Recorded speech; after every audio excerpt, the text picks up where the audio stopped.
So there's no weaknesses that we're going to be able to expose to you just by us talking about it. Weaknesses have to be found out. Those questions be found out on fight night. We ask the questions, he have to come back with the answer. He got questions for us, we have to come back with the answer. You know what I mean? Now you can look at some of his previous fights. Hell, you can look at Sean's and say, oh, Sean's weak. I can catch him with the left hook. Bring that left hook, baby. Bring that left hook. Because when you bring that left hook, you're going to get something in return. That's what we're looking forward to. So we're not looking at any weaknesses. We're looking at all the positives and all the things that he does right, and we're going to prepare for all those things. Kenny, what was your record when you trained them? Did you all wins? Huh? When you trained Keith Thurman, was it a series? Wait. Don't get this misconstrued or misunderstood. I didn't. Yes, I worked the corner. That's what I mean. We were. He lost. That's not what you said. He lost. I worked the corner. He won one, and it was in the tournament to make the Pan Am team. And he won one, and he lost the championship to Demetrius. Yeah. Is there any truth to, you mentioned his fight with Demetrius Andrade, is there any truth to, there's rumors back in the amateurs where he caught a couple shots and he was rocked really, really bad, so there's a couple rumors out there that maybe his chin isn't quite as solid as some people may think. Do you remember anything? You know what? There's I remember Keith in the amateurs being a really good, tough fighter, and these are just, observations that I'm making off of my memory, but, Demetrius was that much better than everybody. Yeah, you know what I mean? Yeah. And when Sean fought Demetrius for the finals and the championship to be U.S. champion, when Sean fought him, I was getting on Sean in the corner saying, why are you fighting him like that? And when it was over, I said, why did you do that? You didn't listen to me. He said, I want to prove to everybody that I could outbox him. He didn't punch Demetrius that night. He didn't try to take Demetrius out that night. He didn't try to hurt Demetrius. He proved to himself and everybody else that was there that he could box Demetrius and outbox him. Something a lot of people don't know, the ability that he has to box. You know what I mean? So we fully expect Demetrius to come in here and work with Sean for this fight, along with some other great fighters that we reached out to already. Some other undefeated fighters. Brad Solomon. Right now we're working with Brandon Adams. Okay. They've had some good work sessions already. So, we're going to bring in some tough guys. We're going to really, put everybody in a position where they can help Sean to be successful. How satisfied are you with the location of the fight? You know what? I'm not satisfied. We're not satisfied, but we're never satisfied with anything. So what the hell? We can fight in the Walmart parking lot. It don't matter, But no, it deserved to be in an MGM Grand or Madison, here in LA or New York Barclays Center. It deserves something big like that. But we're gonna make it bigger and better on the next one. We'll take care of this business on March the 12th. And then we'll be able to say, no, we want to go to a bigger venue on the next one. Do you guys feel like you get the credit that you deserve? You know what? We don't even concern ourselves with that.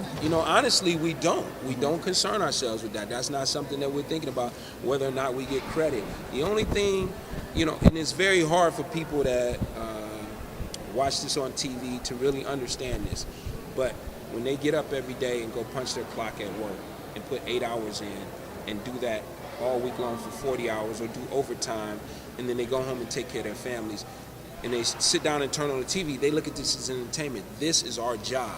So we're actually working like they would work a 40-hour week, and then we try to put food on the table for our family.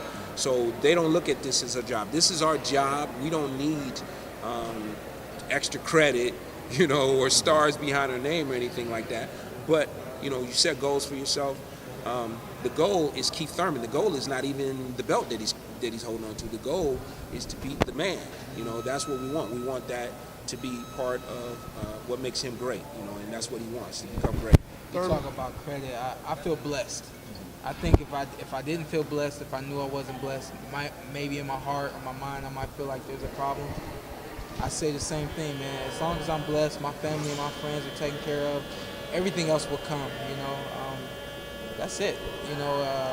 Credit and all that kind of stuff, not a problem for me. Thurman said he's not afraid to let his O go.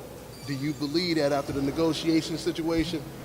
Nah, I don't believe that. But you trying to get something started. You trying to get something started over here. You You know what? instigate now. You know what? Props to I Kenny can't- for I can't- recognizing that. I can't tell Ben you. taught me that. I can't tell you what Keith is thinking, but I can only speak for us. It's just like him asking, we feel we get the right credit?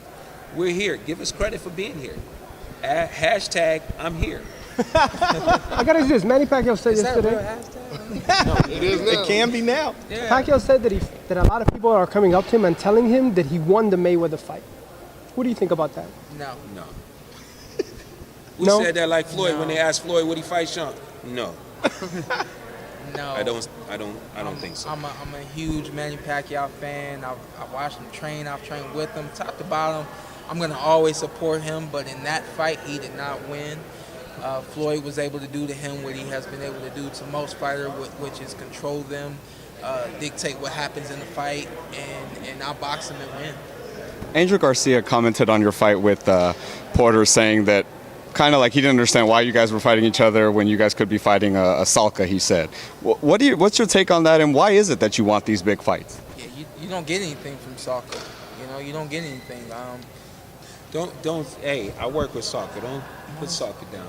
I'm just. Salka- I'm, What he he's not meant, in the top what he five. meant, right, yeah. And I'm a top 5 fighter, so in my mind, it makes sense that you only fight top 5 competition. You will get paid top 5 money, and you keep it moving. I think that Angel may be looking at a situation where he's wanting to get more bang for his buck, but not really to get it, not willing to let his fighter get in there and take those bangs that it is required from the guys that are worthy of fighting him. So. You seem kind of an old school type of fighter where you do want these big challenges. Obviously, Broner last, Porter now.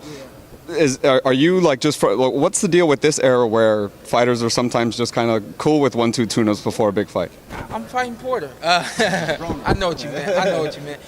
I think it's just how I was raised. I was raised to always compete, to always be number one, whether it was running up a hill or turning in my test first. You know what I mean? So I think with that mentality, when you move into the pros, I honestly thought that, man, I was just going to fight, make money, and be a star. I didn't realize all the business that goes into boxing, and I know a lot of people on the outside don't realize the business that goes into it. So without me recognizing that business and just knowing that I have to fight, I'm going to make money, and everything's going to be good, that's all I know. So you talk about millions and millions and pay-per-view this and contract that.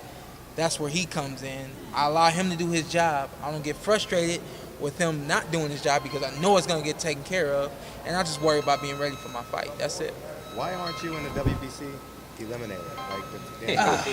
Man. He will eliminate the guys that's in that tournament. That is the reason why. He's the eliminator. Why? I'll get that. I'll get that belt. I'll get it. Why was he dropped from the top 25 of the IBF after one fight?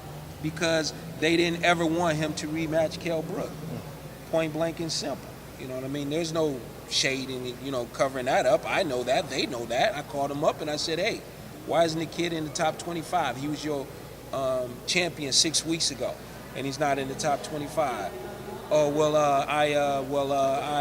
the guy stuttered and said, give me your phone number, I'll call you back. It's been over a year. You haven't called me back. You haven't called me back. You know what I'm saying? So we don't need to fight this guy for this belt. We just need to fight this guy. We don't need to fight Danny for a belt. We just need to fight Danny. We don't need to fight Andre Berto or any of these other top fighters. You know what I'm saying? We want to fight Tim Bradley because Tim Bradley is a great fighter. Yeah. He's a great fighter. That's why we want to fight him. Not because he has a belt. You keep the belt. We got the thing at home with all the belts in it. I ain't got no more room, and I'm not buying another one to put because it's gonna make my house look bad. So you know what I mean? I'm serious. They told me today, we got a photo shoot for Sean. Bring the belt. We're not bringing them belts. We're not carrying them belts around, man. That don't mean nothing to us like that. You know what I mean? What really matters is the competition, the person you're fighting, and proving that you're great. Going up against that guy. You know what I mean? When you turn on the TV and you watch Michael Jordan against Larry Bird or Larry Bird against Magic Johnson, that was what it was about. Who was the great player? You know what I mean? Yeah, It was a game, but it became more than just the who were the game. greatest? Yeah. So, this is a championship belt on the line, no doubt. But it's all about who's the best and proving their best and moving on to take on the best after that. The greater fighters. And Angel, that's his opinion. So I know right now he has no interest in letting his kid fight my kid. Point blank and simple. He don't have no interest in that. What would happen if that fight happened? We'll beat him. We'll beat him. He will get beat. He will get beat bad. You know what I mean? He will get beat bad. Keith Thurman's coming to do one of three things. He's coming to run, box, or hold. But he ain't coming to fight. He's going to take one of those three options.